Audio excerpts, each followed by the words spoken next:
The Cuyahoga County Committee of the Whole meeting for Tuesday, April 9th is now called to order. Andrea, would you please call the roll? Good afternoon, everyone. It is now 3:17 p.m. As a reminder to all in attendance, this meeting is being recorded and live streamed on the county's YouTube page. Calling the roll, Ms. Conwell. Present. Ms. Turner. Present. Ms. Stevens. Ms. Stevens is absent at the moment. Ms. Simon. Here. Mr. Kelly. Here. Mr. Miller. Present. Mr. Sweeney. Present. Mr. Byrne. Here. Mr. Gallagher. Here. Mr. Schron. Council President Jones. Here. You have a quorum. Thank you. And I'd like to acknowledge that Councilwoman Yvonne Conwell is present. I don't think anyone could have hit that high note other than you. All right. Good to be here. All right, Andrea, has anyone signed in for public comment? No public comment has been received. All right. So items referred to committee. Madam Clerk, if you would read our item into the record first. Resolution 2024-0129, making an award on requisition 12232 and authorizing a lease agreement bearing contract with Cleveland Superior LLC for lease of space located at 1801 Superior Avenue for the period July 1st, 2024 through June 3rd, 2041, in the amount not to exceed $91 million, which includes but is not limited to rent, initial capital expenditures, management fees, utilities, operating expenses, and a general contingency amount. All right. I believe Mr. Mike Dever is going to present to the committee on this item.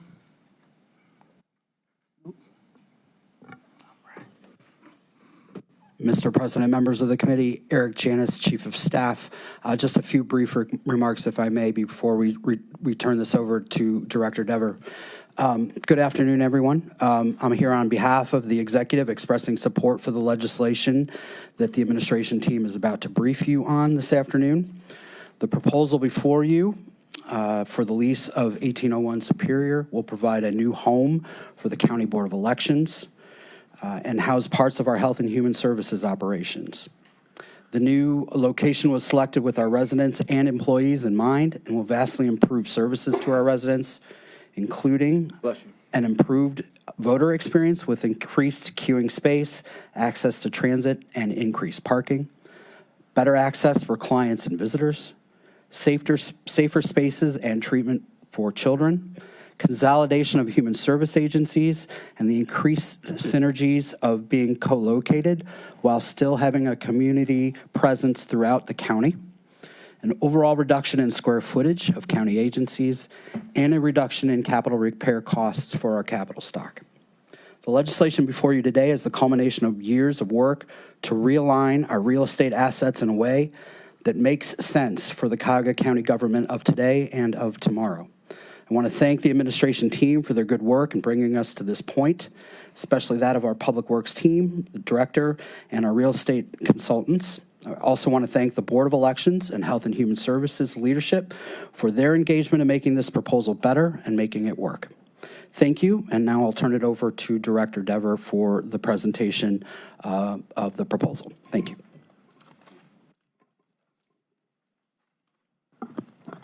Thank you, Eric. Mike Dever with Department of Public Works, and thanks for having us for today. We have a brief presentation. You should have copies in front of you also of the presentation.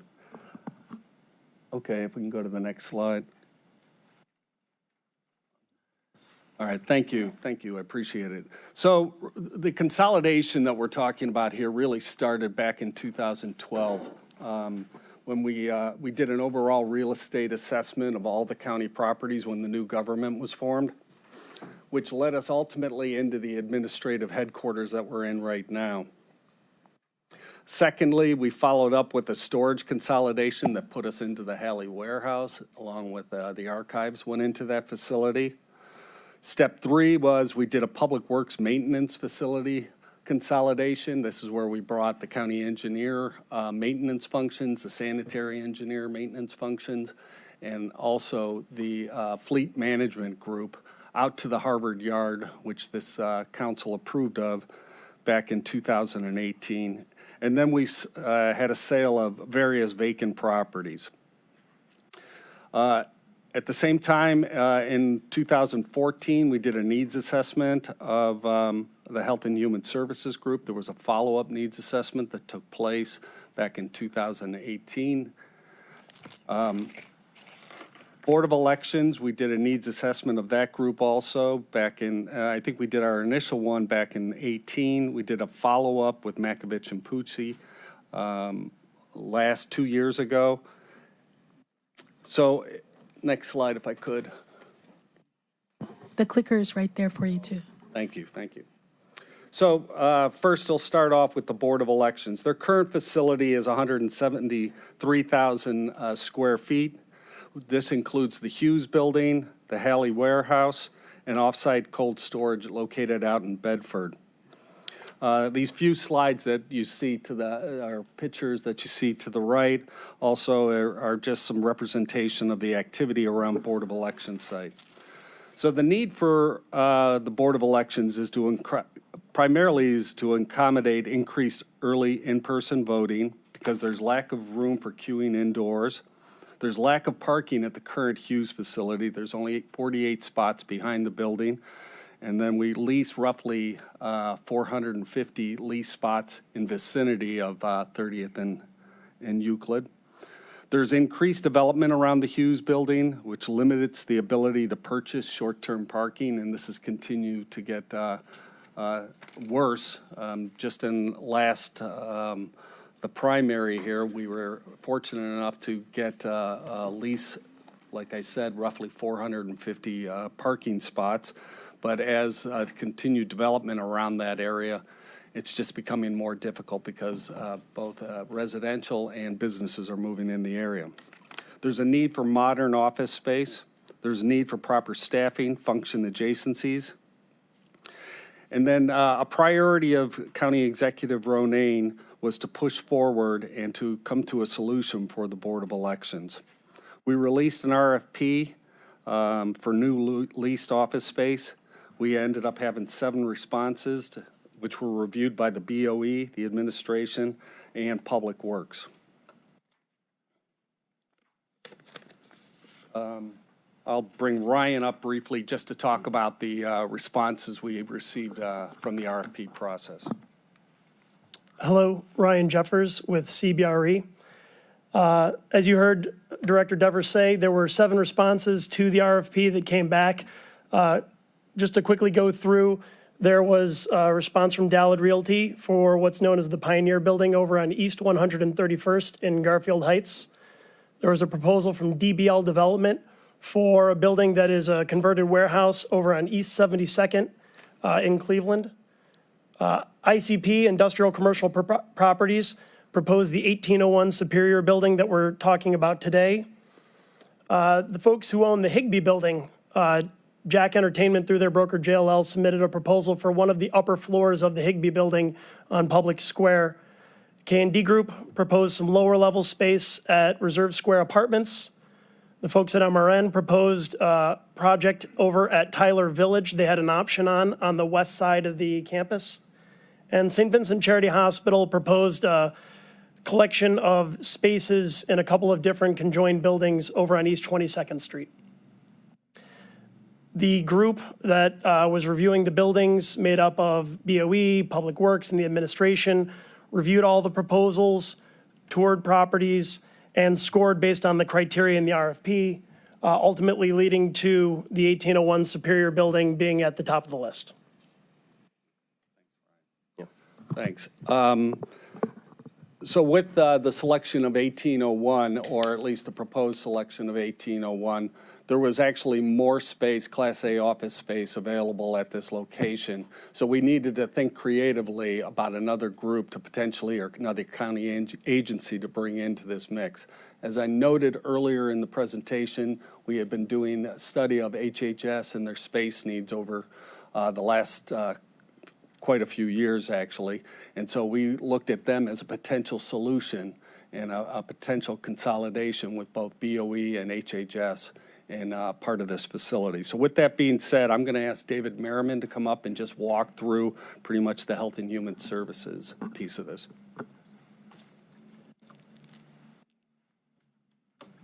Good afternoon, David Merriman, Department of Health and Human Services. As Mike Dever shared, the DHHS is part of this process, and we have been engaged from the start and really grateful for the Public Works team, their inclusion of us in all of the discussions. We are also in the Halley building, as Director Dever referenced, that there is storage there. We're also an occupant of Halley, so there is some precedent for how we work together with other county departments. DHHS is currently located in 600,000 square feet spread across 6 buildings. The 2 county-owned buildings are Virgil E. Brown, and Jaden Hunter. And then we have 4 leased sites, Old Brooklyn, West Shore, Quincy, and Mount Pleasant. Virgil Brown was transferred to the county in the mid-90s and Jaden Hunter in the mid-80s. So we have been in these spaces, in some cases, for going on 40 years, and in other cases, a very solid 30 years. And what we can say is the existing footprint is very clearly inefficient and underutilized. We have large areas that we have repurposed and subleased. In one example, Old Brooklyn, we actually had space that was available during COVID that we were able to turn over to the appraisers because our staff did not need to use it. And that filled a need for Public Works to find a location for the appraisers to work out of that had them gaining access to the county. And our staff were as efficient at not being in that space as they were there. So I think we've had a good run at repurposing space, but our model is changing. Our service model is changing. And at the time that we took possession of most of these facilities, we were a paper system. We would expect to get a paper application in for Medicaid, for food stamps or SNAP, for child care. And even with child welfare or senior and adult services, our case notes were documented in pen and paper. And I can think back to my time in child welfare. You could have files that were literally, a foot, 2 feet wide, sometimes multiple file sets. And those days are gone. Our systems are digital, and most of our records are electronic. Our phone system allows us to capture voice signatures, which have really eliminated the need for large storage cabinets. We do still have some storage of adoption records and other child welfare-related information at Halley. Most of our files have been purged otherwise. So we are decreasing our need for storage, our need for files, and other traditionally paper-intensive processes. But we're also moving away from systems that require real active engagement with clients. That's still important for us right now. Increasingly, we're seeing passive renewal, where clients that are on Medicaid, and if they're 75 years old and they got Medicaid and their income hasn't changed, they haven't had a household change. If they were eligible in 23, chances are they're eligible in 24. They don't actually touch an application. The system automatically renews. Now, unfortunately, many of our systems do require a lot of interaction, and I know we all hear about that from the public, and so we'll be addressing that also through some further discussion as I proceed in my presentation. The main point is our models have shifted and don't rely on heavy desk and office environment. They rely on technology, on multiple monitors and keyboards and cubicle setups that are, I think, very consistent with the space that we have in this building. I'd also say our buildings are outdated. Most of the furnishings are the original furnishings. So you're seeing a lot of fraying desks and carpet. The instances when we've gotten cubicles from a closed building, we've integrated those into other buildings, but those are the exception. That is not what we've had. We haven't had a major office refresh in the case of Virgil Brown in 40 years. And I think that shows everything from the carpet to the desks and everything in between. We have things like security cubicles on every floor at Virgil Brown, and yet we don't have security staff to sit there, and in fact, the public doesn't use it. Those are just examples of how we just have more space than we need, or the space is not being well used. Similarly, we are beginning to reassess parking, and right now, 2 of our primary buildings that are county-owned, one does not have any parking, namely the Virgil Brown building, and the Jane Hunter building relies on leased parking spaces, one of which has been purchased or sold and is going to be converted into an apartment. So we are losing the parking that we have. And I think if we don't act quickly, these buildings will probably become just sort of landlocked, and there won't be the parking needed for the public to access them. So I'd like to just talk a little bit about the modern office space. I've had some conversations with staff that have been able to try the new office environment that you have either in this building, or we've actually had a few areas we've demoed some new desks and cubicles in. And I can say that staff appreciate having standing desks and having higher wall cubicles and having just the accommodations and the ergonomics that I think you expect with a modern purchased desk and cubicle. Some also feel like they're a little small, and folks would like a big open office area, but I think we're all moving away from that time, and we are standardizing and just have to recognize that we have limits in the amount of space, and in this new environment, folks will, they will see those standards, and ultimately, I think staff will come to appreciate the modern furnishings. I think the last thing I just want to point to is the need for staff adjacencies and how we work together. Right now, the challenge with us being across 6 different buildings is there are very few opportunities for programs to work together and staff to work together. We bring our teams at the leadership level into meetings on a weekly, bi-weekly basis. Rarely do our staff get that opportunity. Rarely do they have the time to actually get to know the other programs in our systems and to find ways to work with a colleague. And so a child welfare working with a job and family service worker to help a kinship provider that's taking custody of a child to maintain SNAP. That's something that we tend to need to focus a lot on, and there's a lot of emails. I think we should make that easier, and we should open up the ways in which our staff support one another and they work together and how they develop new programs and services. The last thing I just want to recognize, as Dever talked about, there have been recommendations that we can fit within 400,000 square feet. I've seen those recommendations as early as 2014. I worked with someone at the end of the first administration. They said, I think you could fit within your 2 remaining buildings if you really committed to doing some significant renovation. I heard the same thing at the end of this past administration. And it was in 22, and there again, the recommendation, I think you guys could all fit within 2 buildings if you make those commitments.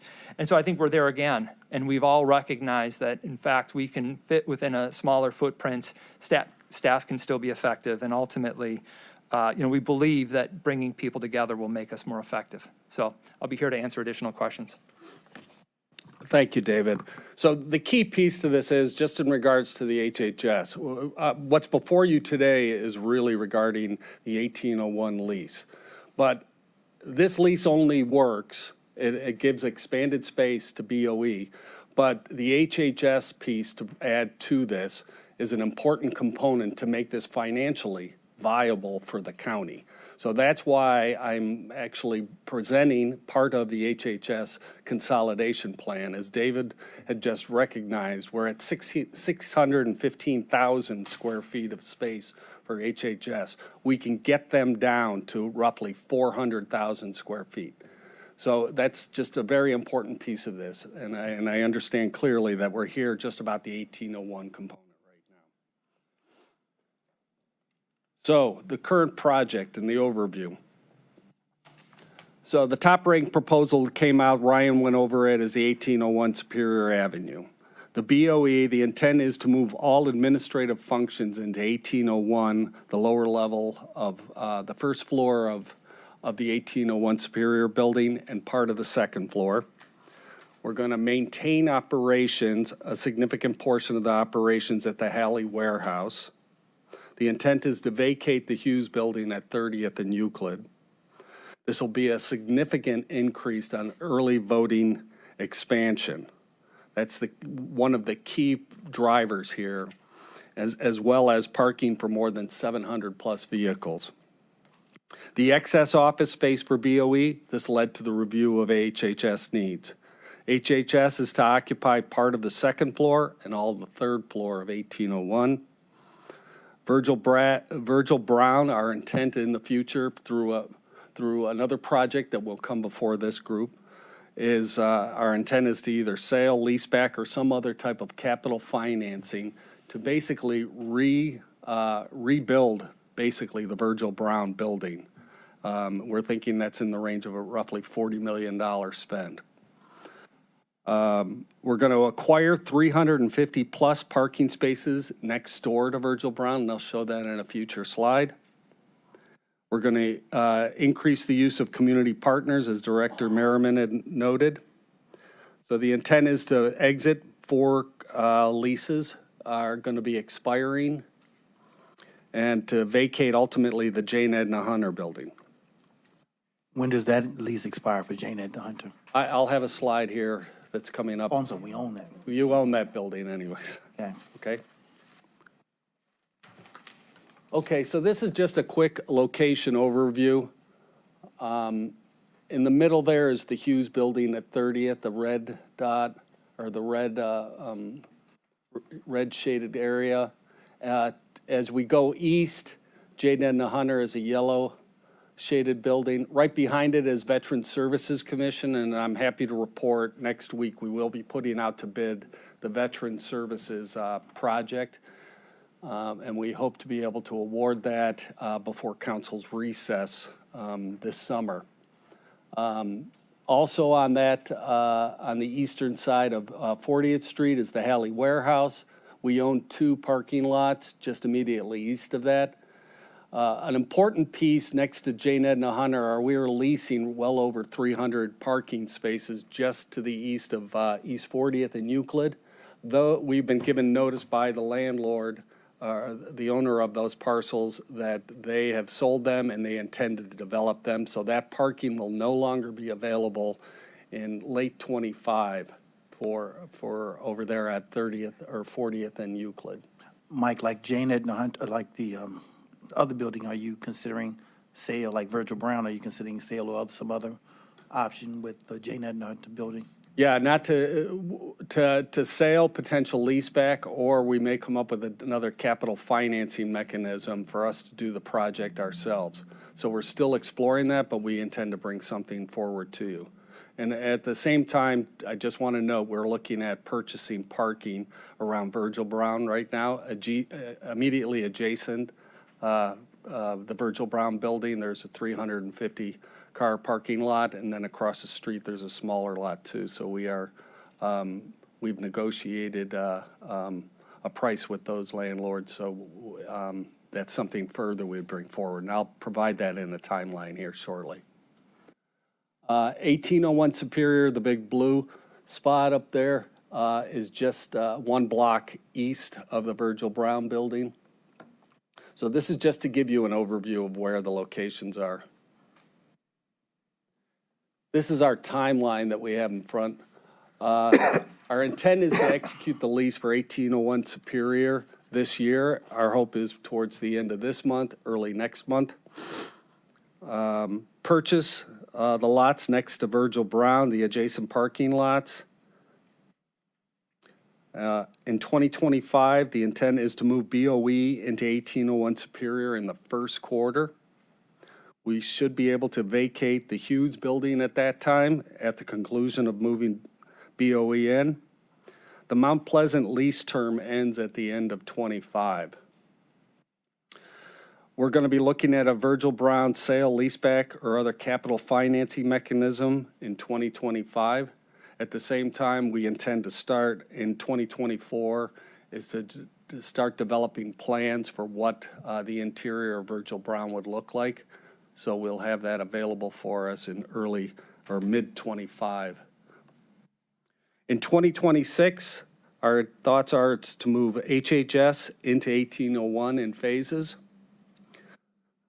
That same year, West Shore lease term ends in September of 26.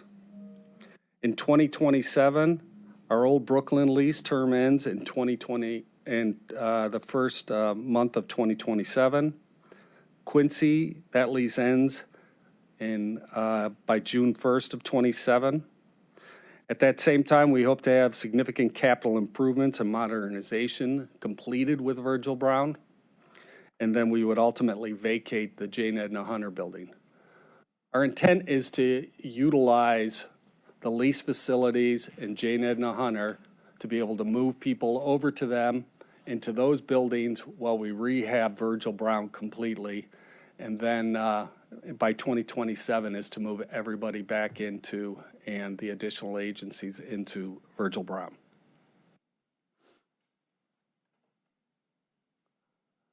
This is the financial impact. I'm going to have Ryan walk through this. Question. I know do you want to take a few questions in between? It's up to your discretion. Anyone have any? Councilman Miller? So, Mr. Chairman, Director, are we still hoping to do the early voting at 1801 Superior this year, or have we let go of that prospect? I would say there's a lot of critical timelines that need to take place here. I think that's one of those things we'd need to make a decision by potentially July. But as of right now, the intent is that early voting for the presidential election would take place at the current location of BOE. That's something we can revisit as the project continues to advance. In Can you scroll back to the previous? Sorry.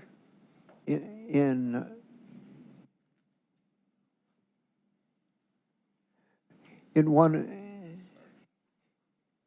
of your presentations, you said that there's 7,200 square foot of cold storage space for the BOE. Can you describe what that is and whether that stays? Actually, that 7,200 square feet is out in Bedford. I believe it's Bedford Heights with Berman's Moving. That's a contract that the BOE currently has with that group.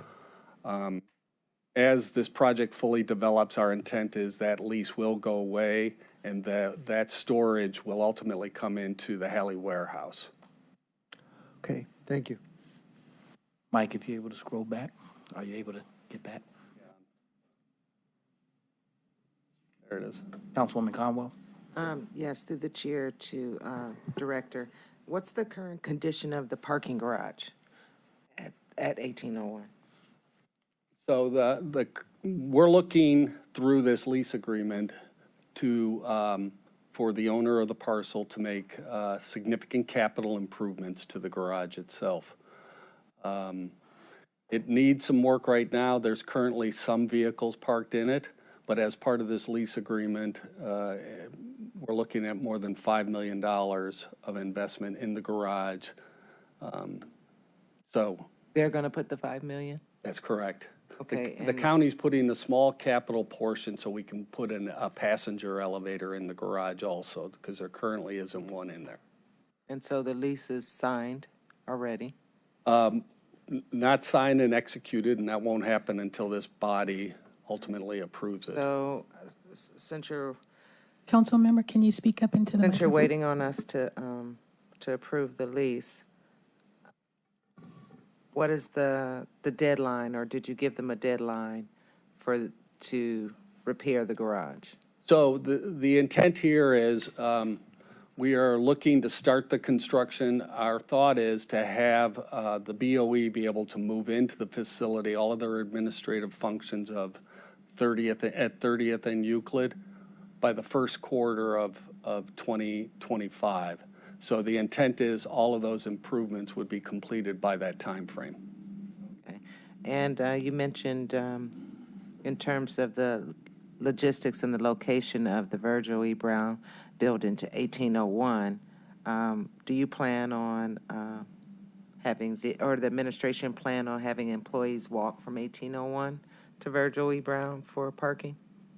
We're still working out the parking situation. We're about to increase a substantial number of parking under the county's control. We foresee well over 1,100 parking spaces could be available. We're still working out the details of the BOE. We'll have roughly 60 people that will be utilizing that parking garage.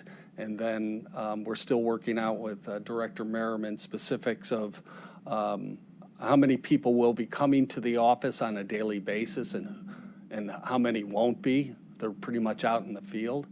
So, but we're significantly increasing parking in that area in general. So that 1,100 includes the parking garage, or? Yes. Okay. Last question through the chair. The West Shore building, the lease, isn't the PRC in that building? That's correct. The So they will PRC move again? Ultimately, yes. We'd like to, the PRC will come along. We will identify space. I'm not sure if you're aware, but the PRC is significantly in a remote status now. They do a lot of things online. But we believe that there would be a great opportunity for them to be able to, for new employees to be able to potentially test at the 1801 Superior location. Their specific space within 1801 has not been identified yet, but we are looking to do that. And I also, I believe from Administrator Merriman, is that the consolidation will also help the training for Job and Family Services, as well as DCFS can do that along with PRC. Ideally, yes, we want to. There is going to be additional training areas at the Virgil Brown building on the ground floor, and I'll show you in subsequent slides here of the training facility that we're creating at Virgil Brown, but we intend to have similar training over at 1801. Thank you, Mr. Chair. All right. One question on the Quincy Place lease. Can you tell us if their mortgage will be paid, is it paid in full, completed, or will it be done by the end of this lease? I can't answer that right now, but we can dig into that I'd question. like to know, I remember when the building was built. Did I see a hand? Sonny? Councilwoman. Just quickly, what's the plans if this goes forward, your proposed move? What would happen to the Hughes building once vacated? Right. At this time, we're looking at, it's potentially, it has, through our model here, we see that as a value in a cell, ultimately at 30th and Euclid, and we believe the likes of Cleveland State, this could be a front door to them. So we're still coming up with, is there another potential county use of that facility? So that has not been identified yet, but the sale of that parcel is, we think it would make sense to do so. I understand the need to consolidate and upgrade HHS, but in doing that at this location, it precludes the BOE, as I understand it, from consolidating. And maybe that's the end of your presentation, but I just want to put that on the table and put the question out there, why not use the Hughes building to accommodate all of HHS and put the BOE in this new building and have the ability to consolidate their own efforts? I don't need an answer now, but those will be questions at the end of the presentation. Okay, thanks. Councilwoman Turner. I had similar questions that the councilwoman just asked, but just to clarify, I want to make sure I'm understanding this plan. So when Mount Pleasant, West Shore, and Quincy Place, when those leases end, we will have no services in those locations at all? I think what we're looking at is trying to see is there other services that may be able to fill in those spaces. But not be HHS? it other potentially nonprofits, but right now we don't look for HHS to be utilizing that space, but we are going to try and assist in identifying other uses of those.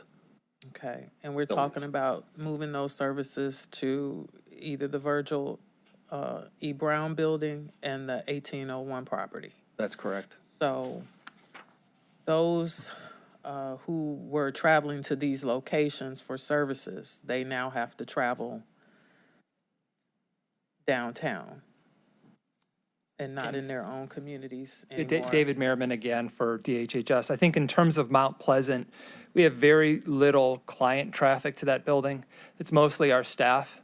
And I would say the location of the building is, it's a good location for staff that are traveling to work from the eastern half of Cuyahoga County. It's not a great location for the balance of staff that work at DSAS but live outside of the eastern half of Cuyahoga County. So I would say its location is okay for some staff. It doesn't really help client interaction, because most of our client interactions occur in clients' homes, or they occur by phone and other means. And so I don't think Mount Pleasant has a significant impact on just the community access issues. What about the other locations? So West Shore right now is being used as a training center, and there are times that we do include outside residents being invited to come and get training. And I think when that happens, we can carry our events late into the evening. I would actually argue also, again, a downtown central location will be better for the entire county than a location that in that case is on the west side of Cleveland. I think there is an inherent interest when something's centrally located and everybody knows how to get to it and get in and off of the highway. So I think West Shore will also be more accessible. And right now, Old Brooklyn is it's being well used, and at the same time, I think this site that we're looking at downtown will actually meet more needs and have I think the office environment that we need. So I don't, I think Old Brooklyn it's a fine building. We've outgrown it. We don't use it. JFS hasn't been inside of it since the pandemic, and the only half of the building that we're using right now is the DCFS side. And so we do very little client interactions. We do have the Welcome Center there, and we're still working out what to do with that group. And then, lastly, I think Quincy Place has DCFS staff as well as the community initiatives that are located in it. But even the community initiatives are beginning to come out of there. I think we've already looked at beginning to have some of them leave Quincy Place, and either this year or at some point soon. And once again, it's a good location for residents living in direct proximity, but it doesn't actually serve the county as well as a central location that's easily accessible. Okay, thank you. Thank you. Dave, before you leave, the Quincy Place building is owned and operated by Fairfax Development Corporation. Vicki Eaton Johnson at the time was the director when it was built. And again, the same question, and maybe if their mortgage paralleled their lease in a way that allowed them to pay it off, and what is the economic impact in terms of their lease and because these are anchor tenants that are leaving. What is the impact, if on their operations by us leaving? So I think Dover was going to pull the actual note or get a sense of when the mortgage will be complete. So I don't know off the top of my head. Yet again, I know we find value in using Quincy Place right now. It does help us, in terms of getting into that community. But our staff drive the entire county. They drive from one end to the other. And, for us, having accessibility is critical. Having our staff be able to get as easily to Euclid or to North Olmsted or from Bay Village to Solon and everything in between. I mean, it's important for us to have full access to the county. I think you have that from downtown. Was there new information, Mike? So hot off the press, a lifeline from Mr. Myers. So they've continuously refinanced their current mortgage for the facility so they can make investments in the building. So I'm not sure where they are in that refinancing, how far out, but that's where they are currently. Mr. President? Councilman? Thank you, Mr. President. To the local council person from Old Brooklyn be notified, because Chris Harsh would be, I think he'd be supportive, but I just want to make sure he was notified that this is being discussed so he could weigh in from his perspective. Would that be something that occurred? So we haven't had a discussion with the councilman as of yet. I think our intent was to bring it forward to this group first, but I'll definitely have a I'll just direct reach call out with too, him. through the chair or through my president. Last thing I want to do is pass it and then talk to him. I agree. So I'm going to talk to him. It just came to me now because I appreciate the time that we spent together going through this before. But this is jumping out at me because these other facilities have council people too. So I'm just focused on this one. So thank you. And I got my question answered. Appreciate it. Councilman? Oh, thank you, Mr. President. The Virgil Brown redo and the buying of the parking is outside the number we're looking at? Yes, it is. How much is that? We have a,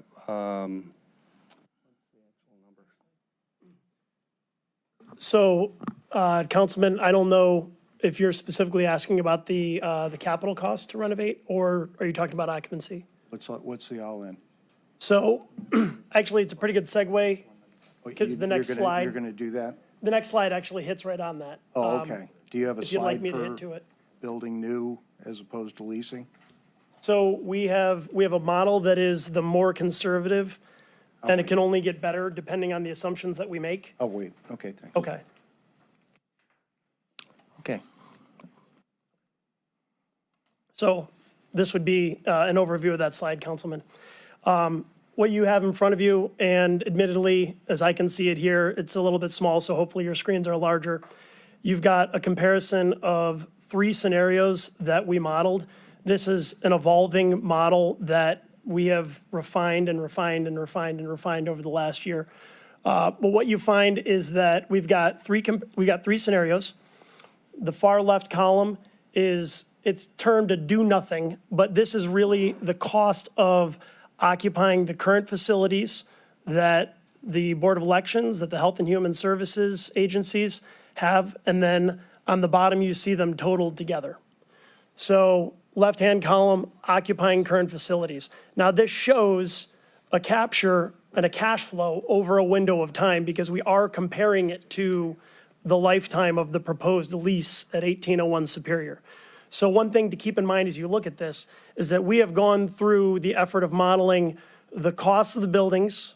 We have made an effort to be all in with not just rent, but also projected operating expenses, utilities, maintenance. We went so far as to look at projections on what buildings of the various ages would require in terms of future capital reserves.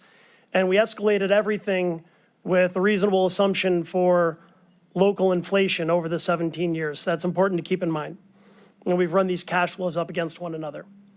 Your first column is for these agencies to maintain their current footprints in their current facilities only to repair and maintain, not to improve space, not to solve any of the functional issues that the BOE is unfortunately dealing with that early vote over at the Hughes building, not to really improve modern office space, as you heard Director Merriman talk about, in an effort to create a space for their employees and their visitors, but just to repair and maintain in the same spaces. The second column gives you a projection of what it would take in that current footprint to actually improve and modernize those spaces. So you're able to get that workspace that Director Merriman talked about, something that is needed, something that the BOE is also looking for through this RFP. But you're still not able in that scenario to solve the functional issues that the BOE has in particular at the Hughes building, because remember, this is considering current footprint. And then the third column is the proposed solution that we've got here today, taking on the lease at the 1801 Superior building and making the consolidation for the Health and Human Services agencies. So as you look at these costs, what you see is that in that upper section, the BOE, the projected average annual over a 17-year window for BOE would be roughly $2.5 million a year for their current facilities if they were just to do a simple repair and maintain. In this much improved scenario, the cost over 17 years is a bit higher. We're going to be at an average annual of about $4.1 million a year. That's true. But it solves this functional problem that's unsustainable at the current Hughes building today, which is that early vote issue. If you saw Director Devers' slides earlier with the lines that wrap outside along 30th and then all the way down Chester to the Shoreway at times of peak voting, this really provides the space for that function as well as the space for the BOE, which has been very constrained, to have room for their folks and for their operations. In the next row down, where you see the overview of the Health and Human Services consolidation, this is pretty significant. They go from a 615,000 square foot footprint, and they would actually downsize to something in the range of 360 to 370,000 feet, depending on the sizes of the partner locations throughout the county. The opportunity, and I should make mention here, what you're seeing here is not only an aggregate of dollars, but in the case of the Health and Human Services, this is net of reimbursement. This is levy dollars that we are looking at. So what you see is that over a 17-year window, their projected average annual spend of 7.8, little over 7.8 million, would actually drop to something more in the range of $5.4 or $5.5 million a year. So there is significant savings there, but it's fair to say, you look at that square footage, it's very easy to see where a lot of that comes from. That's a significant reduction in space. This is a much more efficient outcome, but it also provides them with the upgraded and improved facilities, the parking that's controlled and in proximity, and a much better work environment. Overall, what we're projecting is a savings, a pretty significant savings over that window of time, but it also solves these functional solutions and provides the modern space. So on this point, I actually want to touch on, Councilwoman Simon, you had asked a question earlier. This actually ties into it a little bit, where you had asked about the BOE's goal of trying to consolidate into a single campus or location, and why didn't the proposal for 1801 Superior accomplish that? We looked at 4 different iterations of configuration at 1801 Superior over the last year in order to see what could be done and what would be best. Unfortunately, when you look at what's on that campus, you've got the office building, you've got the garage structure, provides a good location, a better environment, significant parking improvement, no matter what. In order to get the entire operations for BOE onto the campus, the models and scenarios that we ran through, one would leverage the existing office building for largely what is an active storage function that's currently housed at the Halley warehouse. So you would go from a cost at Halley for that space of about $6 to $7 a foot today into a space at that office building in the range of $21 to $22 a foot, which is because it's modern Class A office space. It wasn't the right suitable fit. In order to get that done, in terms of cost, it would have been more expensive to the BOE than what's being proposed here today. We did look at a solution to put the BOE's operations all onto the one campus in a lower cost scenario where they would occupy ground floor of the garage, which is a much lower price point. It's actually pretty comparable to the Halley warehouse price point, but the footprint of that garage on the ground floor wasn't deemed sufficient enough once BOE got into looking at it with the architect and evaluating how their operations would work. It was a bit tight for them in order to fit in there. So in order to make the right balance of cost and function, we landed on this solution, which provides them with the amount of space to give them good growth going into the future. This is a significant increase in their overall footprint and operations, but it balances out the constraints of cost and puts them into appropriate facilities for the different functions. Yeah, thank you. And you're referring to this campus now different, this is a campus 2 now. So we're calling this building a campus. Okay. What would the Board of Elections need to consolidate in terms of square footage from the garage, using the garage and a little bit of space inside? And I understand what you're saying, that you're using Class A space to store boxes or whatever. But what would it take to enable them to be together in this space? And I know there's garage space, I think 60,000 square footage, and then there's a little bit of space inside that would enable them to do it. What's the space inside? So you know? the entirety of the office space that is that's available is 198,000 square feet. That's not the whole building. That's just the area that's being contemplated for this use. And then the garage, the entire footprint of the ground floor of the garage, I believe is roughly 74,000 square feet on the entire ground floor. There's different areas, but that would be the entirety. Okay, I'll come back. I mean, my preference is to try to use all of the space here to consolidate the BOE into one place, but I'll hear you out. Yeah, and to be fair, we evaluated that scenario. We did it early on with the BOE team, and once the costs were seen, we moved on to alternative solutions. Yeah, I think we're trying to sometimes do too much to save money.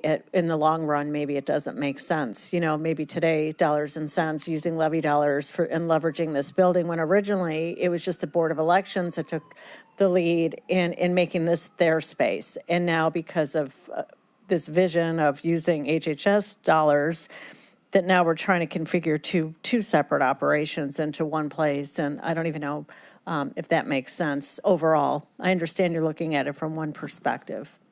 I'd like to just add to that also is, through the RFP process, we worked together with the BOE on this. The two critical things that needed to be accomplished here was early voting and parking. That was the most critical item that we needed to bring forward, and that was directly in the RFP. We looked for the market to come and tell us how we can come up with a solution. Financially, it didn't make sense to convert Class A office space into warehousing space, because that's what we're ultimately paid for. That's why we had to pull back and reevaluate the model. At the same time, we do have HHS out here, and we need to come to a solution, 200,000 excess square footage. We've got to correct that. Just a quick question. When you say Class A space, we're talking about a garage, right? Are you referring that to Class A? No, he's talking about the office building. The office space. The But office. That's just some of the office space relative to the overall need. It's just a small percentage. That, I guess, was my impression of the Class A inside space versus the garage. Well, the entire 198,000 feet in the building is Class A office space. And in that regard, a lot of it's built on raised floor, which isn't suitable for moving around the wheeled equipment for BOE. And there's no existing freight capacity elevator in that building, such as there would be in a garage setup. So again, converting it and paying that price point to warehouse didn't make sense. And when we went through it early on in the fall, the BOE team had agreed. I'm not sure that that's entirely the case, but I'll yield to my colleagues. What's the size of the building itself in square feet? Overall building of 1801? 98? No, the overall building is about 235,000 feet. So that would take care of everything, right? There is a tenant who is on the fourth floor of the building today who occupies that. Understood. Yeah. If we're looking for a Cuyahoga County building that we're going to drop $91 million on over 17 years, almost double what we did here, why are we dealing with the tenant, especially when you've got a Board of Elections that has sensitive material, you have Health and Human Services, sensitive situations? What's going on here? Well, the groups are separated in the building. Come on. I've been around the block. Why are we sharing a building with someone we don't know? That tenant has a lease in place. They were there when the proposal was made. Had you considered purchase as opposed to lease? Was there a conversation or weighing the pros and cons of? We did. We evaluated purchase. In fact, we evaluated it from a couple of different perspectives. Initial at term end, comparable to what you have here. When we really looked at the overall dollars of occupancy and factored that in, it was a better decision to go into the lease and having an option at the end, because Option to buy at the end of the lease. what you have to also understand is that in this proposed lease, the landlord is investing north of $10 million, not just in the garage, but in the office building itself. So as opposed to buying an asset on an as-is basis where you have to come up with all that cash out of pocket or as part of a financing vehicle. So that is all part of this. And Councilman, to your point about the 91 million, I just want everybody to remember that that is an amount over 17 years, including all the costs, utilities, operating expenses, escalated with projected inflation. I'm aware. So, okay. We had 5 million in the garage when we started. Now it's 10 million. What's going on in the garage? They're also renovating on the interior of the office building for us. They are providing reconfiguration and renovations inside. And they are, How to go from 5 to 10? so in the garage itself, they're paying a number just north of 5 million. And they're also, outside of that, reconfiguring the parking lot. They're adding parking, including a handicap accessible area right outside of the north entry. And then they are renovating and upgrading and reconfiguring the office spaces on the interiors. So that's 200,000 square feet of interior office space that's being renovated. And given today's construction dollars, that goes pretty quickly up to that additional 5 million. Would they purchase this building for? About $12.5 million. I'm not want to give them a cookie for throwing 10 million to get 91. No, I think it's a good investment for them. I'm not denying that. Yeah. I'll have future slides here to show the physical space and how we're making alterations to it also. Councilman Sweeney, Councilwoman Conwell, and Thank you, Mr. President. then Councilman Miller. Councilman Sonny, then Councilman Miller. These discussions Miller actually Simon. cause me to Councilman think of Side. things, so I appreciate it. Did we ever talk about, through the chair, buying out the lease of the fourth floor individuals to control it all? So they currently have a lease arrangement with ICP for the building, which is up for renewal in '28. Ideally, we'd love to be able to have the entire space, but right now, the reality is they have a lease and they have a renewal period in front of it. So that's something we'll continue to explore, but as of right now, we feel we can cohabitate with them in the building, and they're well aware of this deal's in the process for your deliberations. And anyways. through the chair to my illustrious director, you tried not to answer the question very well. Did you ask them, did you have a discussion about buying them out of the lease? Because I didn't even think about it till now. Could it be, would they go for $10? Or is it 100? Are they going to price itself out? Or I might say, you know what? As my colleague said, it's not a perfect match, but we should be able to coexist together, and they're okay with it. But can we make it worth their while, but not making us held hostage? Through the chair to my director.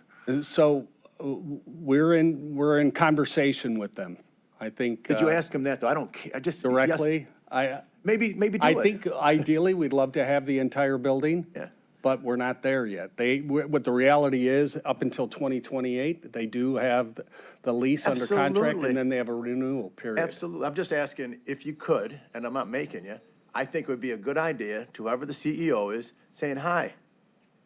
They could say no. Sure. Or they could say yes. I just don't want to commit to this body saying that, we have an arrangement with them I'm when not asking. I I'm just don't have wanting to anything ask. like that. I'm sorry for keep going, but I wanted to push you to just listen to what I was saying there. Thank you, Mr. President. Councilwoman Conwell, then Councilwoman Simon. Thank you. Through Oh, is the, the law director the negotiator of this particular thing? I'm just getting other information from my colleagues. And, yes, the law I would, directors. not of this particular thing, but I've been involved in the negotiations all along the way. Through the chair to my law director, would you think it's a good idea, or would you consider asking them to, what it would cost to buy them out of the lease? It's not that hard a question, man. My bad. I guess I would consider that to be a policy-related question. I would.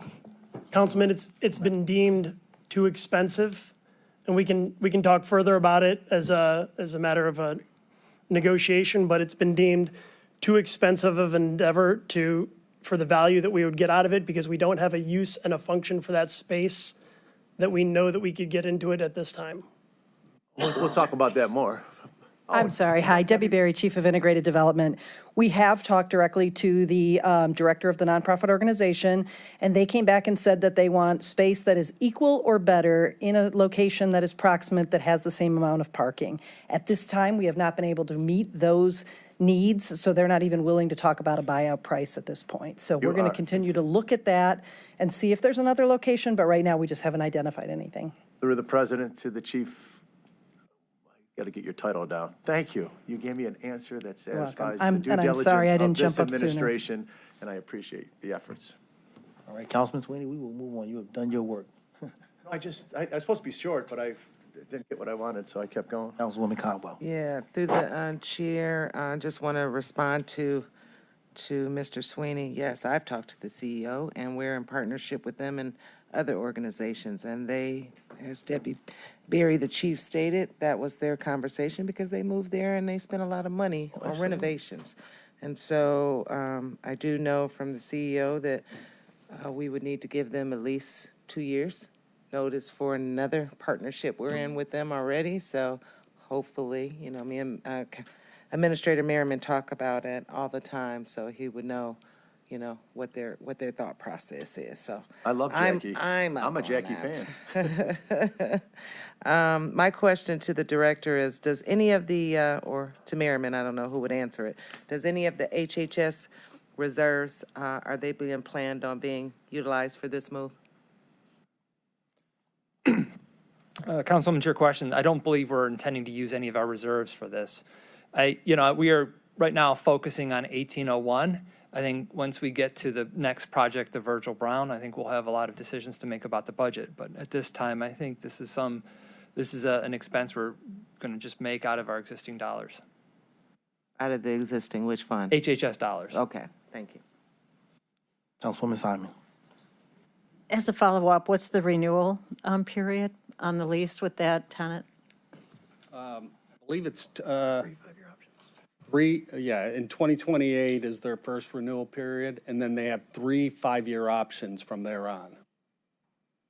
I heard you say, or somebody say, there's not current use or use that we could occupy if they were to leave, but isn't it true that that might help the Board of Elections consolidate its footprint if they were to leave and give the BOE more space and allow them to consolidate into their own campus? It would be more square footage. We would have the discussion, we would have to have the discussion about the suitability and the price of that space compared to what they're using currently.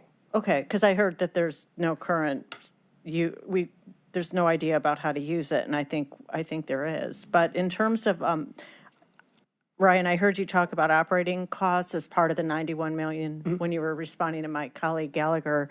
What would be those operating costs? I mean, are we going to be obligated to pay money to the landlord as operational costs in addition to that which we're already committed to ourselves with regard to utilities? Are there more expenses? So utilities is a part of that number.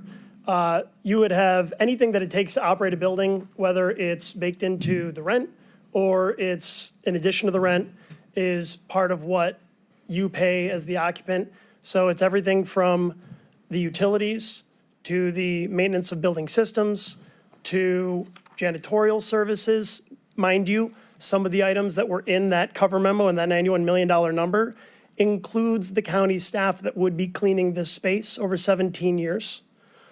There's landscaping, pest control. How would that work? If it's our staff, We're not paying that to the landlord. that's what I want to know. That's a Because I think we're comprehensive providing number. security, we're providing maintenance, we're providing more than most landlord-tenant obligations. Yeah, that's not paid to the landlord. That's just an estimate of the all-in cost. That number, that entire number doesn't flow through ICP. That seems really high, considering the county's going to be providing a lot of these operational costs ourselves, including the security. So I would like to see us more specifics on that. Absolutely. We've got a year by year. And, you know, what's important as you look through it, what you'll see, once you start factoring in a reasonable assumption for inflation, you take into account that this is a 17-year time frame.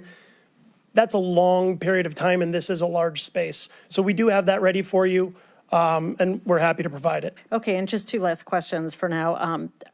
Do you have any idea if any large boards of elections share space like this with other county operations or non-county operations? I'm not aware of. Okay, I wouldn't know one way or the other. okay. But once again, we feel like we can secure specifically the BOE's functions as well as HHS, so that they're 2 separate entities, but they're in the same building. They will be using the same core, which is the elevator systems, but we feel we can secure both their spaces. Okay, I know. But it doesn't have to be that way. And in an ideal situation, I'm not sure that we would all want to go in that direction. At least I would consider there'd be another option. Have you, Ryan or Director Dever, has anybody completed or done any kind of environmental phase studies on the space or the location? Yeah, when it was acquired 2 years ago, the current owner completed a phase 1 that recommended no further testing necessary. Out of an abundance of caution, we proactively have a phase 1 in progress now that we expect, I believe, next week. Just out of an abundance of caution, we have no reason to believe that there's any concern there. Okay, that's it for now. I'd like to follow up with that or have my colleagues do so. Yeah, actually, I spoke to John Garvey, who is who we contract with, and he's already given me basically a summary of what he's going to be presenting, but there is no new findings from that initial phase one. So I will have that document by this time next week. First, let me say, my mind has been put somewhat at ease when I saw in your presentation that BOE is looking to move in to the Superior location until the first quarter 2025. Because of early voting on all, and a presidential election, I'm glad that there's no moving pieces that we're trying to make work and, complete all our legislative process here and all of the rehab work and all that would have to take place and try to make it happen before early voting has to take place. So I'm glad to know that you're going to maintain early voting in the existing building and then look to transition after the election. So I'm very happy about that. So Mr. President, I didn't hear that, though, through the chair. I heard he's going to figure it out. I heard it right here on the paperwork. Oh, no, this is just clarifying it with you. So I'm with you on that, but it's just, what they said was, our intention, words get me in my brain something. Their intention is, but if things happen, it could. So I don't think it's a final decision. Well, to Councilman Sweeney's point, would you like to nail it down for us and ease my fears and concerns about an important presidential election and early through voting? that schedule, that our intent is to move their operations, basically their administrative operations of 30th and Euclid, in the first quarter of 25. Now, in regards to a decision, no decision to go forward with early voting this year, that has not been determined. Right now, I would say it's out there on the horizon, but a hard decision on that, I would say, would take place by July of this year. But I would rely on the Board of Elections to say that they're comfortable with a decision like that. But as of today, we look at it, early voting will take place at 30th and Euclid this year. I heard that, but maybe you better clarify for me. Is there any daylight where there might be a possibility of attempting to move the early voting location to 1801? Mr. Chairman, I would say that there is a possibility that that could happen, but there's a lot of moving pieces here for anything like that to be a reality. And we would need to be 100% certain that that would be a flawless exercise. As of today, I can tell you they will be staying at 30th and Euclid for this presidential election, as of today. I still heard both. Mr. President. I heard both. Let me... Just on that point, in the conversation that I had with Director Perlotti, my question to him at that time was, what would be the deadline date that they would have to have in order to do early voting? And that was June 10th, but I told the administration June 1st to give them some few days. So I guess that's what Director Dever is kind of saying, until we do this lease and things like that. And it's still up in the air. They can't give a definite. So let's talk about the moving parts, because I'm genuinely concerned about the early voting. You said you're doing a phase one when you already have a phase one. Tell us the results of the first phase one, which makes you want to do an overabundance of a second phase one. Once again, since we're moving county staff into this building, there was a phase one completed by, I'm not sure if it was ICP or the ICP back in 2022 when they purchased the building. The results which they shared with us had no conclusive findings for us to look to do a phase two analysis. Even though we did get that report, out of the abundance of caution and county staff and the general public to go in the building, we ended up contracting or tasking our environmental consultant, John Garvey, to do a review of that information, a phase one analysis. And he will have the final report next week, but I've spoken to him already, and there is no additional findings that he can recommend. So with that being said, we believe it's a clean and safe site. So, Director, was there, again, I go back to the Garfield situation. We got details about the phase one, what was in it, and why they felt it was, the results were of phase one. Share with me with a little more detail and penetrate a little more what was in the phase one, you know, it makes you say, let's do a phase one over again. Well, So I would suggest that you have the county's environmental consultant Okay. give you a more specific answer. I would tell you, though, from my perspective, there was nothing in that phase one that led us to say we felt that we had to do another phase one. The decision for the second phase one was simply to make sure that in presenting this to this council, we had a current, very current document to be able to stand behind. That was it. Why not a phase two? A phase one makes recommendations as to whether or not phase two work is necessary based upon the findings. And in the case in 2022, when the building was acquired, and in the case preliminarily, what we're hearing from the current consultant, it's not recommended to do further testing, that there's no need for it. A phase one is a history and a desktop report of previous findings. I know just enough to be dangerous. That's all. We had a phase one in 2022. Yeah. So why do a phase one in 2024 at our cost? Overabundance of caution, moderated cost because there's a lot of data to rely upon. That's the sign of red flags flying. No, sir. I'm telling you it's not. It is in order to stand up here in front of you and be able to present to you a confident, So you more recent questioned the document. 2022 phase one. No, Were they credible? Was it a credible it company? really was. So why, is, I think because of the amount I'm of, going to let you go because we got a lot to talk about, but I'm listening. We looked at, and again, we've all experienced the phase one, phase two conversation in ad nauseum with the Garfield Heights, and we saw the phase one and all those things. Show us the phase one from 2022. Give us opportunity to see that. so I'll present that to you. Also, I will have that completed phase one from partners also. Once again, it was just an abundance of caution to say, look at, something was, somebody had brought up the issue.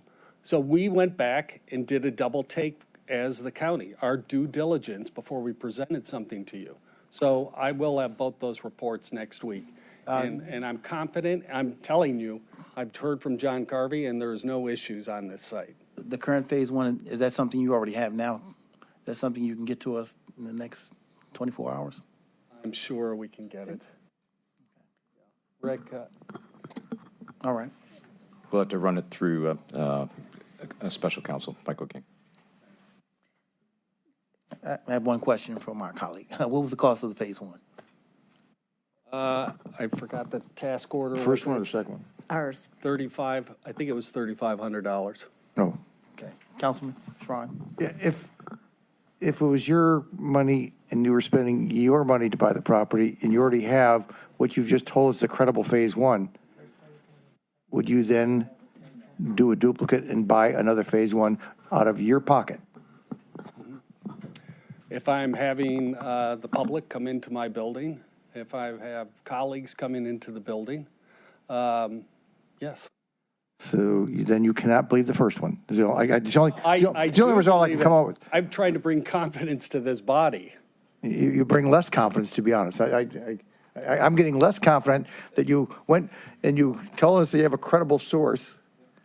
You're telling me that if it was your money, you would spend the money twice. And I wouldn't. I don't think anybody else would if I had confidence. But it's funny how you're, because when I ask that question, it's always tough because it's really never going to be your money. It's always going to be our money, the taxpayers. and as you know, when you do a phase one, it's in a moment in time, correct? Right, 2 years. Councilman Tron, you've I've done them, property yes. before, and you get them updated. The pricing that Director Dever is talking about reflects an updated, not a full price of a fresh phase one. This is an updated version. Admittedly, for 2 years, this has been an office building. It hasn't had anything happen on site that we're aware of, but you get a phase one in order to update it. Would And your this banker, represents discounted would your pricing. banker, if you were going out and getting the bank on your own, would the bank ask for a second one? I would have to ask them. I would doubt it. Thanks. I don't know who was next. Oh, okay. While we're on this topic, through the chair to Dever or whoever can answer, was the first phase and the second phase done by the same company or two different companies? 2 different companies. Okay. And can you list those names for? So we're having John Garvey of Partners Environmental do the current, and Haley and Aldrich did the first. Thank you. Haley and Aldrich. Was the phase one, President? Yes. Was the phase one on the parking area or the office space, Whole property. including the garage parking, all of it? Whole property. And has there been any questions about the results of the phase one in the last 2 years that came to your attention, whether it was a potential buyer that withdrew because of the finding of the studies? No, not that I'm aware of. Have you discussed that with the landlord? Discussed. Whether there's been any buyers who did not proceed with purchasing? We did. We made sure to vet environmental with the landlord, not only through their documentation, but through discussion and question and answer, just like that. Right. I mean, honestly, given the projects that we've worked on in recent years, we just felt like this was something important to make sure we had our bases covered on, not because we saw red flags. And so we felt like we've done that by making sure that we had this phase one. Do you know if the landlord has tried, the owner has tried to sell the property in the last 2 years? I do not know about that unless it was to an end user, but not to another investor, but I don't know for sure. Okay. Does anyone else know in the team? Director Dever? I don't know. I don't know if it's been sold for. Okay, I know we'll get to everyone. Meredith, Councilwoman Turner, and then while we start at the end and work our way up here.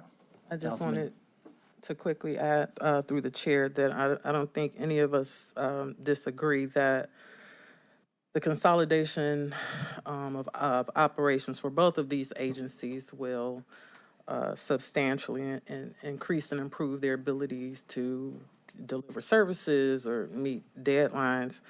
I have to say I'm a little biased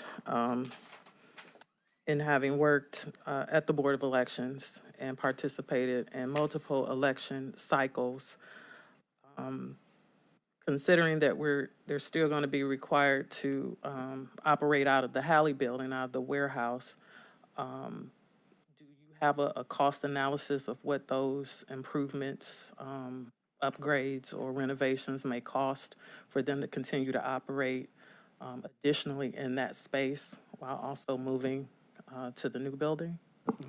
Yeah, so the Halley Warehouse, which went through a significant refresh back in 18, I believe, 17, 18, which brought ultimately the archives into the building. Systems were replaced. Just recently, we replaced or did improvements to the freight elevator.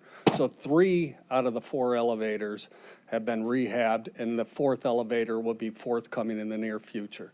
We intend to do an evaluation of the BOE space at Halley and come up with improvements that we believe could be put in effect in that building. So I don't have that document in front of me yet, but I've already committed back to the BOE board that we would do that. And so that'll be a future improvement project in that space.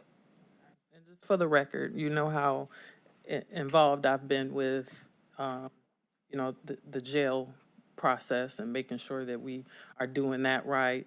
And I want to thank you for your overabundance of caution at times. But I'm going to just go on record as saying I really do believe that at some point we need to make the Board of Elections whole in one space. I'm not sure how we get there, but I think that for the facilitation of democracy, that's probably going to be the best thing.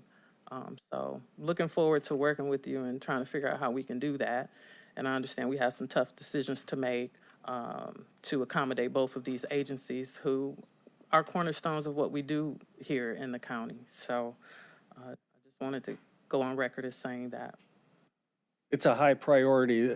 As County Executive Ronayne came into office, this was one of the first priorities that he pushed us to do. In turn, we issued the RFP in March of last year.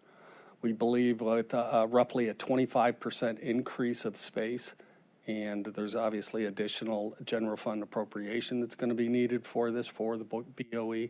We think additional queuing for early voting, and then parking. Parking is substantial. We are losing parking at those other areas. So we think we're meeting many of the goals that were sought back in March of last year. Thank you. Mr. Dever, I have just a quick question. So the two phase ones, two different companies. What was the reason they have to have a second company to do the same thing? And did they come out the same? Yeah, so ICP did their own phase one when they purchased the property. It came back back in 22 that no further investigations were needed. That was 2 years ago. And once again, I just said out of the abundance of caution, we utilized our environmental consultant, Partners Engineering, John Garvey, he's presented before this body before, for him to basically look at those results and to issue his own phase one. Was there any change over the last 2 years? And what he's reported back to me, even though the report is not final in your hands, I will be able to do that in the very near future here.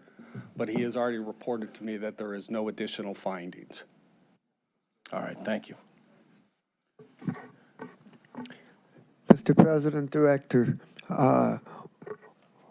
over the 17 years, what's the total projected cost just for rent? So at the 1801 Superior Building, over 17 years, $49.7 million in just rent. Thank you. And on the, Mr. President, to the Director or Mr. Jeffers, on the chart that you have on the screen in front of us, what's the difference between an upfront capital event and an upfront capital need? So in terms of this chart, yes, the upfront capital needs are the dollars to renovate and upgrade the facilities. So any renovation improvements, and by the way, these are the county costs in this chart that you see here. This does not include any dollars that would be invested by ICP. So these are the upfront capital costs to upgrade these buildings.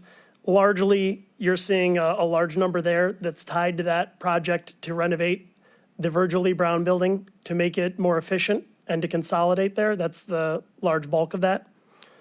The upfront capital events are a combination of our assumptions on either asset sales or the financing vehicle you heard Director Dever refer to, where at Virgil Brown, whether it would be a sale leaseback or some sort of financing to fund that project, that's the inflow of dollars that offsets that capital spend. Thank you. And Mr. President, Director, on the fourth floor lease, are the extensions at the tenant's option? Yes. Okay. And final question,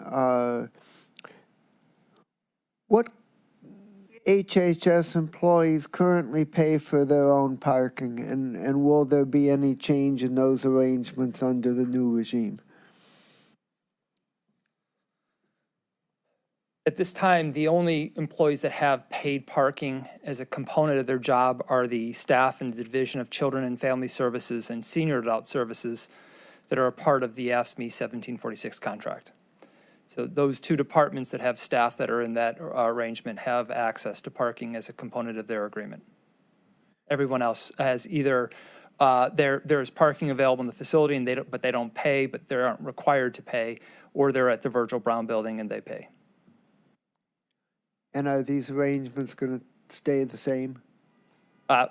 We've executed a contract, and I think we will be committed to that contract. As to what we do for the balance of employees, that's something we're still assessing. We're going to be analyzing who uses the parking lots, when they use them, how they use them, trying to understand kind of how much parking is needed. Okay, thank you. I also just want to point out one other matter, and this was listed on this slide, and I referenced it in my overview, is we talked about partner locations. And this model doesn't anticipate full commitment to the continued use of our locations that we've piloted this year. As many of you know, we started using the food bank for a site for our staff to work, as well as we've been using Friendly and Settlement House, Garfield Heights Library, and Esperanza as locations where staff go once a week or sometimes multiple times in a week. And our hope is to be into 10 locations this year and to see those grow over the next couple of years, and this to be a significant presence. We believe that those locations will actually in some ways address the parking issue for both clients as well as staff. If we can be in libraries, if we can be in nonprofits, if we can be other organizations, no one has to pay when they go to those locations. Those locations also don't come at a cost to us. And we are fully committed to that model. It is working. We're going to see it grow, and we think it'll have a significant impact for our clients and for our staff. Thank you, Mr. President. That's all I have. Any other questions? Did we do a phase, I don't remember, did we do a phase one on Hallie? That was in, John, do you recall? Or were I'll we- get the information on Or that. were we not all that worried back then? Oh, it was a warehouse, so Yeah, I will. it was horrible. I'll confirm that. Okay. You know, belt and suspenders is usually the smart way to go, but like Mr. Tron said, there's something going on here. If Well, I could, they're bringing more questions than, Mr. or Chair- it seems something's going on here. But check Hallie out. That should be a real interesting one. I will. Mr. Chair, if I could just finish this slide, just because it You wraps can, it and our up. time is running short. We still have executive session, but the questions got to us, so go right ahead. Yeah, Please finish. absolutely. So in the lower part of the slide, you see the totals of the agencies, the Board of Elections and the Health and Human Services, and what this consolidation, this proposed consolidation accomplishes. So not only do you land in the improved, more efficient facilities, but projected over a 17-year window, average annual cost would drop from $10.4 million a year to $9.5 million a year. And I want to make sure that we don't miss that point, that there's a pretty significant financial benefit of the consolidation. We're doing this is being driven by operational needs, absolutely, and that is important, but there's a pretty significant benefit here. Even if you were to try to upgrade your current facilities, you would be well north of that. You'd be over $12.5 million a year on average. In terms of today's dollars, net present value, this is nearly $20 million of net present value benefit going this route over a 17-year window as compared to trying to maintain the current footprint of these operations and these facilities.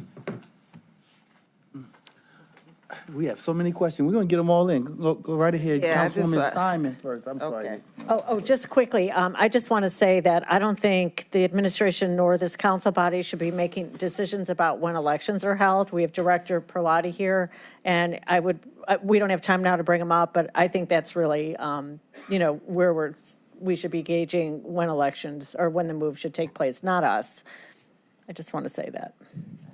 Through the chair, can they, in this lease agreement, can whoever, I didn't get who you said owns the plain dealer, can they sell the building within the 17-year period?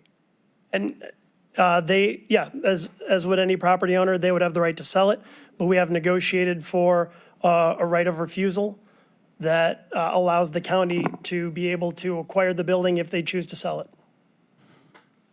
And that will be based on, so if it was year 5 or year 10, there would be an appraisal done on the building or whatever the case may be. Could we end up in a situation that we'd have to actually pay more? Well, you would have the discretion whether or not to exercise it, but it would be based upon the value that they would otherwise be able to sell it in the market. Yeah, but we're putting a lot of money into it over the 17 years. So you are putting money into it. A lot of that money, just keep in mind, is operations. Operational dollars would be spent elsewhere as well. So that's not all money that is going to this property owner as profit. So we would need to know, this body needs to know what the operational costs would be. Absolutely. Thank you. And again, we've got a year-by-year cash flow that we can provide that to you. Which, yeah, thank you. Yeah, one last thing, President, oh, I just lost my train of thought. The vendor, the operational costs, definitely, we need that, so, okay. And I'll say this in closing, at least my closing comment. I've spoken with the executive a while back about this matter, and my concern is, as I've said, that we do not screw around with the early voting of this presidential election. So the paperwork says you're going to do it after the election, but if there's any effort to squeeze it in beforehand, I'm not comfortable with that. And I still hear daylight like it's going to happen anyway. That's what I'm hearing, and I apologize now for throwing it out there in that way. But I need to be confident in whatever you're doing moving forward around this phase 1, phase 2, not a phase 2, but maybe a second phase 1. And after 12 years, I just kind of think so. So what I'm simply saying is, we're going to make sure that this early voting takes place in a stable location where everyone knows when it's going to happen. And right now, the only thing I can see is where they are currently right now. So to come back in a couple weeks or a couple something and say something has changed after we have made the legislative votes is going to be a serious concern for me. So, Mr. Chairman, we are planning that they are staying at 30th and Euclid. I am looking at leasing those lots. I'm in conversation with those property owners around. So we're planning that way, and I'm not going to speak for Director Perlotti or not, but the issue over there is parking, and it's going to continue to be an issue, and then we're going to continue to get squeezed there. So I don't know where that will end up into the future, but I'm planning for that option to stay there. Okay. Just, Yes. Just a quick question. I know we're giving me a comfort level. Can we find out who makes that decision, who the decision maker is, if it is going to go over to 1801, if everything's in fine shape or whatever? I'd say, if I could, maybe I'll invite up Director Perlotti. I mean, I don't have to now. Just, I'd like to know who the go-to person is, who that person is that makes that decision, that's all. If you'd like to come up, yes.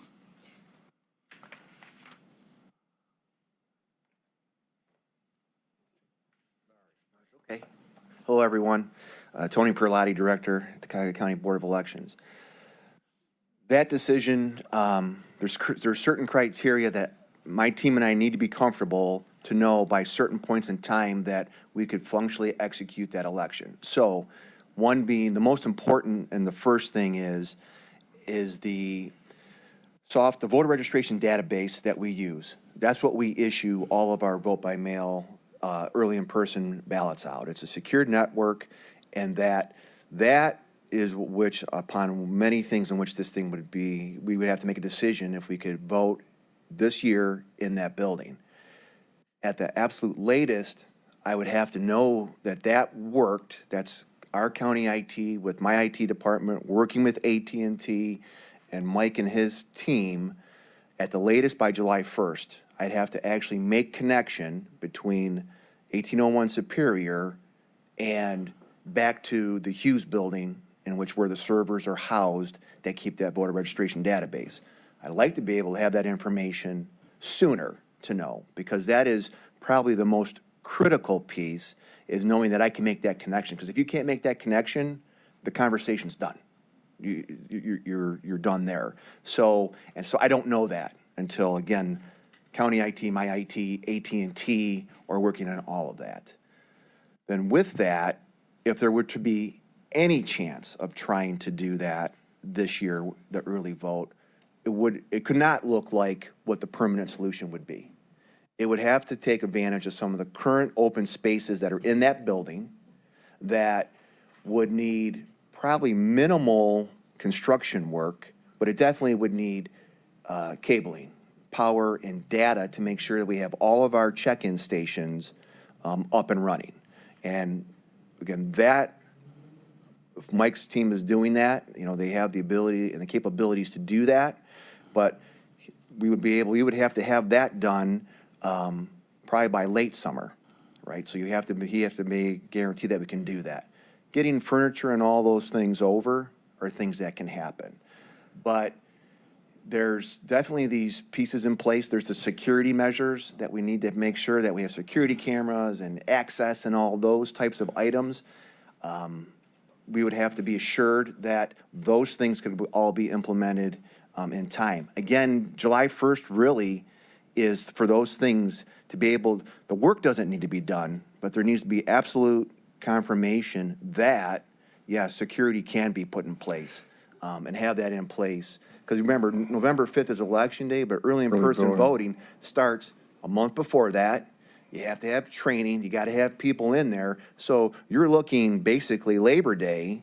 You almost have to be able to execute an election, even though you don't start that election for another month. I understand. Through the president, though, I know it's a team effort, but are you the sole decision maker? Will you make the decision if you're comfortable after your team comes to you and all these challenges are met? Are you the decision maker that can decide that? I think what I do is I have a 4-person board that I report to, and I would give them a report on if we can do it or not do it. So, and then it would be on that body, I think, to take that vote at a public meeting if it could happen or not. So I do want to add that we know how to conduct elections where we currently are, because we've been doing that for a long time. So if we have to do it there, we can do it, but it'll be challenging. And the number one challenge is probably the parking, because as was said earlier, good for the city of Cleveland and that the Midtown area, which we're housed, is expanding and growing. And a lot of the vacant businesses there are getting turned into apartment buildings. And so the parking lots that are associated with them that we used to be able to rent, we can no longer rent, because they were for the tenants who are renting in those facilities. And so it becomes a challenge. In 2020, COVID was not a good thing, but COVID gave us a lot of access to parking because students were doing remote learning and all that, so parking lots became available. I mean, we'll have 50,000 plus people come and vote in that 1 month period. It's like no other election that you conduct, the presidential. So you need substantial parking. The other big thing for the early vote is we can only house about 50 people inside the building in line, plus whoever is checking in to vote, standing at a booth, casting ballots. At our busiest times now, we put through about 400 people per hour. And that's what it looks like when we're doing like 20,000 people in an entire cycle. So you're going to have that 400 plus going all the time. And so what that means is your line is outside. And the elements, hit and miss. Right? You never know what you're going to have. So being able to get some additional queuing inside does provide that element safeguard for the weather from voters.